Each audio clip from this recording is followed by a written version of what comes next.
নমস্কার বন্ধুরা, MSD with blog Mithu কিচেনে সকলকে স্বাগত। আজ আমি আপনাদের সাথে শেয়ার করব কুমড়ো ও ডাঁটার রেসিপি। প্রথমে জিরে ফোড়ন দিলাম, এরপরে আমি ডাঁটাগুলোকে দিয়ে ভেজে নেব। খুব সুন্দর করে নেড়ে চেড়ে এইভাবে ভেজে নেব। এটা একটু ভাজা হয়ে গেলে এরপরে আমি এর মধ্যে আরও কিছু সবজি তুলে দেবো। এরপরে আমি তুলে দেব পেঁয়াজ, কুমড়ো ও আলু কেটে রাখা। সব উপকরণ ভালো করে ভেজে নিতে হবে, খুব সুন্দরভাবে যেন ভেজে নিতে হয়। তাও অনেকে অনেক রকমভাবে ডাঁটা, আলু, কুমড়োর তরকারি করেন, আমি এইভাবে করছি। দেখুন কিভাবে বানাই আমি। তো দেখুন ভাজাই হয়েই গেছে, এইভাবে পুরো ভেজে নিতে হবে। এরপরে আমি এতে দিয়ে দেব পরিমাণ মতো হলুদ, আর দিয়ে দেব পরিমাণ মতো লঙ্কা, আর দিয়ে দেব পরিমাণ মতো লবণ। আমি কিন্তু এতে খুব বেশি মশলা ব্যবহার করব না, এই পর্যন্তই।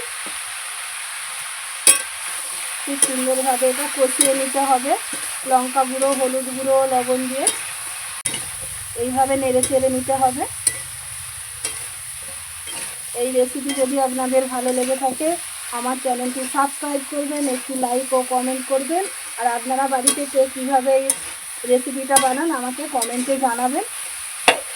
এই গরমের দিনে এইভাবে কুমড়োর তরকারি আর আম দিয়ে টকের ডাল দারুণ লাগে খেতে, কিন্তু আমাদের বাড়িতে কিন্তু সকলেই পছন্দ করে। আমি এতে দিয়ে দেব অল্প একটু চিনি। ভালো করে নেড়ে চেড়ে নেব এইভাবে। মশলাটা যেন খুব সুন্দরভাবে ভাজা হয়ে যায়। দেখুন কত সুন্দর মিশিয়ে গেছে এর সাথে, প্রতিটা ডাঁটা, আলু ও কুমড়োর গায়ে লেগে গিয়েছে। এরপরে আমি এতে পরিমাণ মতো জল দিয়ে দেব। খুব বেশি জল দিতে হবে না, কুমড়োয় জল বেরোবে। অল্প জল দিলেই কিন্তু এটা হয়ে যাবে। এই পর্যায়ে আমি ঢাকা দিয়ে দেব। 10 মিনিট এইভাবে রান্না করে নেব ঢাকা দিয়ে। তো বন্ধুরা, এবার আমি ঢাকনাটা খুলে দেখাচ্ছি। সবজি কিন্তু সেদ্ধ হয়ে গেছে, দেখুন কত সুন্দরভাবে সেদ্ধ হয়ে গেছে।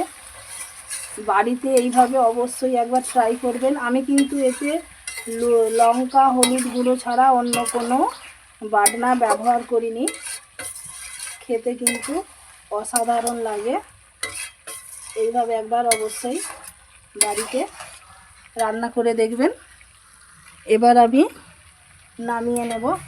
আমি কিন্তু রান্নাটা উনানেতেই করলাম, সেই গ্যাসের সমস্যা, যার জন্য আমি উনানেতেই রান্নাটা করছি।